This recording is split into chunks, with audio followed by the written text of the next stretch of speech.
Coucou tout le monde, aujourd'hui je vais vous montrer ce qu'on appelle la méthode intermédiaire pour résoudre le CS au square one.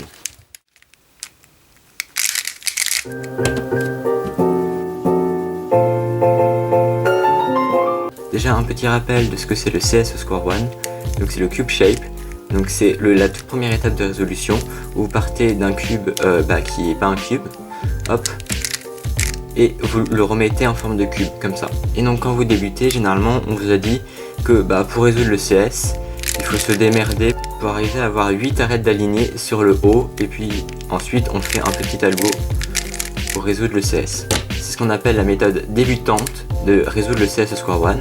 Et cette fois je vais vous présenter ce qu'on appelle la méthode intermédiaire. La méthode intermédiaire, elle se repose sur quoi? Elle ressemble un peu à la méthode débutante, sauf que dans cette méthode, le cas dans lequel il faudra se réduire, donc il faudra que vous vous démerdez pour y arriver, ce sera pas celui-là, mais il y en aura en fait deux. Il y aura celui-ci qu'on appelle scallop. La forme avec 4 arêtes alignées on appelle scallop, c'est scallop. Et celle-là ce qu'on appelle scallop kite. Donc avec cette méthode, lorsque vous partez de n'importe quel cube shape, vous essayez de regarder comment vous pouvez vous réduire à un de ces deux cas. Donc dans cette vidéo, je vais tout d'abord vous montrer comment on résout ces deux CS, donc la base de la méthode intermédiaire. Mais vous allez rapidement voir que même avec cette méthode, c'est pas toujours facile de très rapidement se réduire à un de ces deux cas. C'est pour ça que je vais vous donner une petite astuce qui, dans les cas un peu compliqués, vous aidera à vous réduire à un de ces deux cas à tous les coups. Et ensuite, je ferai quelques exemples de résolution du plus simple à plus avancé. Donc je vais déjà vous montrer comment on résout les deux CS. Donc en commençant par scallop. Celui-là pour le résoudre ça va être assez simple. Voilà comment on fait.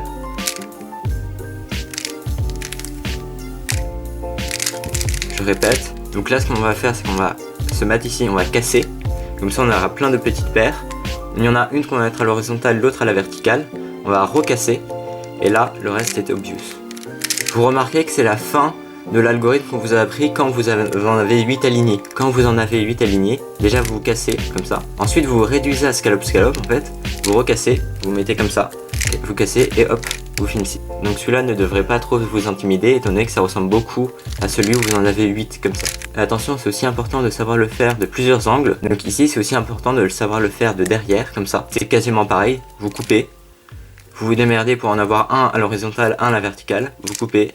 Et vous terminez. Donc je répète. Voilà.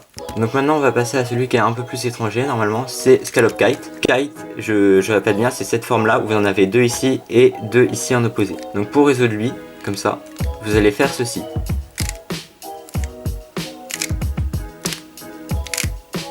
Donc je répète, ici vous cassez. Ici le reste est assez simple, si vous avez déjà joué un peu avec votre square one, vous connaissez un peu cette forme. Vous faites ça. Et là, le reste est en une slice. Mais comme pour l'autre, il faut aussi savoir le faire de plusieurs angles. Donc ici, de derrière. Donc de derrière, vous n'avez pas besoin d'apprendre un autre algo, hein, ça se ressemble beaucoup. Si vous faites. Donc là, inutile d'essayer d'apprendre vraiment les algorithmes, étant donné que je trouve qu'ils sont très intuitifs. Surtout que si vous en connaissez un, vous savez le faire dans plusieurs angles. Mais c'est pas fini avec les différents angles, parce que vous pouvez aussi tomber sur avoir kite en haut et scallop en bas. Donc dans ce cas là, il faut aussi savoir le faire, c'est quasiment la même chose. Je répète. Et comme pour l'autre, il faut aussi savoir le faire par derrière. Je répète. Il y a 4 angles différents à savoir faire scallop kite. Mais ces 4 angles se ressemblent beaucoup étant donné que c'est assez intuitif. Maintenant que je vous ai expliqué la théorie avec les deux cas auxquels vous pouvez vous réduire, c'est pas toujours très évident de savoir comment s'y réduire en pratique. Par exemple, ici j'ai fait un cas, vous en avez 6 d'alignés comme ça et 2 adjacents comme ça. Donc là si on était avec la méthode débutante, on voit qu'on peut faire ça. Mais là on n'en a pas 8 d'alignés, donc c'est pas incroyable. Et donc on voit pas trop comment on peut se réduire à scallop ou scallop kite. Donc c'est pourquoi je vais vous donner une petite astuce qui va vous permettre de, à tous les coups, trouver une solution assez courte pour se réduire à scallop kite. Donc l'objectif de l'astuce, c'est que vous devez réussir à aligner 5 arêtes, comme ça. Donc par exemple, si on voit qu'on a un cas comme ça, on en a 3 comme ça. Pour en aligner 5, ici on voit qu'on a un groupe de 2. On peut juste venir l'assembler comme ça, paf, et vous avez un groupe de 5. Donc généralement c'est assez simple de se réduire à ce cas-là, mais pour que vous y arriviez à tous les coups, je vais quand même vous montrer après quelques exemples. Donc à partir de là, comment on se ramène à scallop kite dans ce cas-là? Donc en fait il y a 3 cas de figure différents. Et donc en fait c'est les 3 cas de figure qu'il y a pour l'autre layer. Donc ici c'est la face du bas, mais vous pouvez très bien aligner 5 en bas, on s'en fiche que ce soit en haut ou en bas, ou que ce soit même en mirror ou quoi. Ici comme j'en ai aligné 5 en haut, on va s'intéresser aux 3 cas de figure qui peut se passer en bas.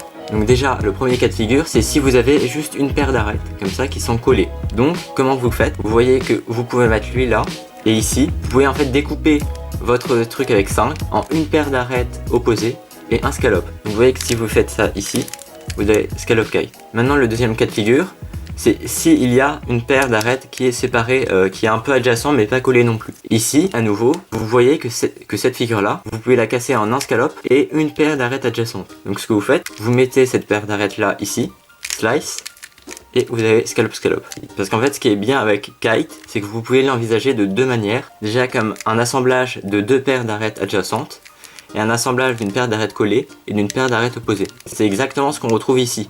Vous pouvez soit sortir une paire d'arêtes adjacentes, soit une paire d'arêtes collées. Et le dernier cas, c'est quand vous l'avez prédit, c'est quand sur l'autre face, donc là j'ai mis le truc de 5 en D pour bien vous montrer que vous pouvez le faire sur les deux faces. Donc ici, quand sur l'autre face, on a une paire d'arêtes opposées. Il y a en fait plusieurs moyens de le faire. Déjà le premier, ce serait de casser votre figure ici en une paire de 5 et une paire de 4. Vous mettez ça comme ça. Et là vous voyez que vous vous êtes réduit à un cas où vous en avez 5 en haut. Et en bas vous avez une paire d'arêtes adjacentes. Mais ça on l'a déjà vu comment faire. On fait comme ça. Je répète parce que c'est un peu plus compliqué. On va venir remplacer cette paire d'arêtes adjacentes par la paire d'arêtes opposées comme ça. Et là vous voyez qu'en bas on a une paire d'arêtes adjacentes. Mais en haut on a toujours un groupe de 5. Donc à partir de là on fait juste ça. Et sinon ici une autre possibilité que vous avez, c'est le mettre comme ça et ici couper ici.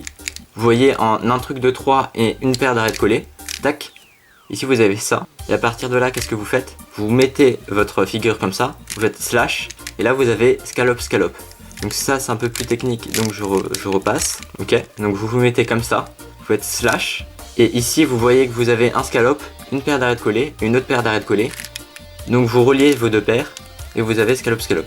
Je répète juste que l'astuce qui consiste à essayer d'en faire 5 d'affilée, c'est uniquement si vous ne trouvez rien. Si vous avez déjà trouvé quelque chose pour se réduire à scallop scallop ou scallop kite, évidemment vous restez sur ce que vous avez trouvé, à part si c'est pas du tout bien en termes d'efficacité.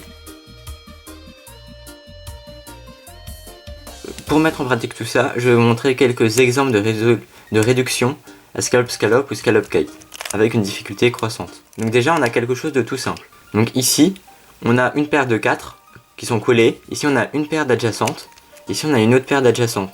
Donc on remarque qu'on a ici ça pourrait bien faire un scallop. Et on sait que la figure kite peut être envisagée sous deux points de vue, comme une réunion de deux paires d'arêtes adjacentes, ou comme une réunion d'une paire de collées ou d'opposées. Ici on voit qu'on a deux paires d'adjacentes. Donc on peut juste les relier comme ça pour faire kite et scallop kite. Celui-là était très simple, maintenant on va passer à un autre un peu plus technique. Donc ici on voit qu'on a la même forme en bas. On en a 4 ici et une paire d'arêtes adjacentes. Et ici on a une paire d'arêtes collées. Puis là on voit que si on essaie d'appliquer l'astuce d'en avoir 5 d'affilée, si on essaie de réunir lui et lui, on voit qu'on en a 6 et pas 5, donc ça marche pas. Ce qu'on peut aussi essayer de faire, c'est essayer de décaler lui. Comme ça lui on peut le bouger un peu. Et hop, on en a 5. Et là on voit qu'on se réduit à scallop kite. Mais en fait ça c'est pas du tout le mieux qu'on peut faire. Parce qu'en fait qu'est-ce qu'on peut faire? On remarque que cette figure là, vous pouvez la couper ici. Et en fait quand vous la coupez ici, vous isolez 3 arêtes collées. Donc si vous faisiez 2 arêtes collées et 3 arêtes collées, vous pouvez faire 5 arêtes. Et ça c'est ce qu'on souhaite. Donc maintenant je vais faire un autre exemple où il ne faudra pas se réduire à scallop kite, mais à scallop scallop. Donc ici on voit qu'on a une paire, et ici on voit qu'on a 4 2. Donc comment on peut faire? Une petite astuce générale, dans les cas où c'est uniquement des paires d'arêtes collées qui sont réunies un peu n'importe comment, comme par exemple ici. Donc là vous voyez que vous avez une paire, une paire, une paire, une paire ici et une paire ici. Quand vous avez uniquement des paires d'arêtes collées, ce sera généralement mieux de se réduire à scallop scallop. Comme par exemple ici, vous pouvez faire slash et vous réduire à scallop scallop. Par exemple ici je fais un autre cas, là vous avez uniquement des paires d'arêtes collées. Vous pouvez essayer de les réunir pour faire des tas de 4. Ici je réunis lui pour faire un tas de 4. Et ici je réunis lui pour faire un tas de 4. Donc là je vais juste montrer un dernier exemple avec des paires d'arêtes collées. Donc ici on a paire d'arêtes, paire d'arêtes, paire d'arêtes, paire d'arêtes, paire d'arêtes. Donc on se dit qu'il faut plutôt se réduire à scallop scallop. Donc on essaye de regrouper des groupes comme ça. Tac. Et là on a scallop scallop. Mais en fait vous pouvez faire encore mieux. Ça c'est pas facile à voir donc je vous le montre. Mais si vous slicez ici, paf, vous voyez qu'on est dans un cas où on a des groupes de 2 qui sont séparés de manière d'opposite, qu'on peut réduire comme ça. Donc si vous n'avez pas remarqué, ce cas-là, c'est l'état, le CS qu'on obtient après avoir fait une slice ici, après avoir cassé ça. On arrive là-dessus. Au lieu d'essayer de se réduire à scallop en faisant ça, et ensuite en faisant notre truc de scallop, vous pouvez slicer ici, et ainsi directement aller encore plus loin que le scallop. Donc ici, vous avez fait un CS en uniquement 3 slides, donc c'est extrêmement peu. Donc parfois, je vous ai dit que quand vous avez uniquement des paires, c'est mieux de se réduire à scallop, mais essayez de réfléchir un peu dans ce sens, voir si vous pouvez pas directement vous réduire à un cas comme ça. Un autre cas un peu plus simple, c'est ici vous avez scallop, et ici vous avez un fist. Ici on voit pas trop de trucs immédiats, donc on peut essayer d'appliquer l'astuce. Hop, on fait un truc de 5, et on se met là. Et donc là vous voyez ce que j'ai fait. Je suis parti sur une paire de trucs opposés qui fait un fist et ce qui est pas bon dans notre cas. Hop, et je l'ai transformé en kite. Donc en fait, grâce à l'astuce, vous pouvez transformer une paire d'arêtes adjacentes en une paire d'arêtes opposées. Donc je vous ai dit tout à l'heure que c'est mieux de se résoudre à scallop dans les cas où vous avez uniquement des paires d'arêtes. Mais il faut pas croire que c'est mieux de se résoudre à scallop uniquement dans des cas où vous avez des paires d'arêtes. Parce que ici par exemple, vous voyez que vous avez des arêtes isolées ici, des groupes de 3, des groupes de 3. Donc faire 2 groupes de 4, ce serait un peu... On pourrait se dire que c'est pas trop top, et on pourrait essayer de faire ça. Quelque chose comme ça en aligné 5, et ici on a ça, pour se réduire à scallop kite. Mais en fait, vous voyez qu'ici, si ici on a une paire d'arêtes opposées, et ici on a une espèce d'une paire d'arêtes opposées dans laquelle une paire est imbriquée ici. Mais si on la cache, on voit qu'on a 2 paires d'arêtes opposées qu'on peut relier comme ça. Et là vous voyez que vous êtes réduit dans un cas où vous avez uniquement des paires d'arêtes. Et donc que vous pouvez faire scallop ultra facilement. Donc quand vous voyez un cas que vous n'aurez pas trop à faire, essayez pas forcément de faire l'astuce, et peut-être essayez de vous réduire à scallop plutôt que scallop kite, parce qu'ici on voit que c'est bien plus efficace scallop que scallop kite, même si c'est pas un cas où vous avez uniquement des paires d'arêtes. Donc maintenant je vais faire un exemple un peu plus avancé. Donc dans ce cas là, on voit que c'est vraiment un cas merdique. Vous avez une paire d'arêtes adjacentes ici, et ici vous avez 3-3.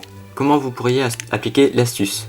Ce que vous pourrez faire, ce serait faire ça. Comme ça, ici vous pouvez le mettre en retrait ici, le cacher, hop, comme ça lui vous le déplacez au bon endroit pour faire 5. Ce que j'ai fait ici, c'est que j'ai déplacé cette paire là ici pour faire un bloc de 5 comme ça. Et vous voyez que c'est pas du tout optimal. Vous êtes déjà obligé de faire ça, puis ça, et encore après vous faites ça pour faire scallop kite. Donc ici l'astuce n'est pas de faire scallop, ce serait de passer par ni l'un ni l'autre. Donc comment on fait ça? Vous voyez que si vous slicez ici, vous voyez que vous pouvez obtenir les deux mêmes formes ici. Vous voyez avec 3 ici et 1 ici, tac, qui pointent bien dans la même direction, comme ça et comme ça. Et à nouveau, si vous slicez ici, vous voyez que vous avez good fist. Vous avez ce cas là qui peut se résoudre en 2 slices, comme ça. Donc celui-là je vais peut-être le remontrer parce qu'il est un peu compliqué, mais si vous voulez vraiment progresser, c'est bien d'apprendre des cas un peu compliqués comme ça. Donc là, ce qu'on fait, c'est qu'on va slash, et on se réduit à un cas comme ça, où les deux pointent à gauche. Donc là on fait ça, et on a fist, comme ça. Dès qu'on a des trucs un peu comme ça veut pas dire qu'on peut faire slice et avoir des good fist, comme vous voyez ici c'est pas le cas. Pourquoi? Parce qu'en fait dans ce cas là, vous voyez qu'il y en a un qui pointe comme ça, et un qui pointe comme ça.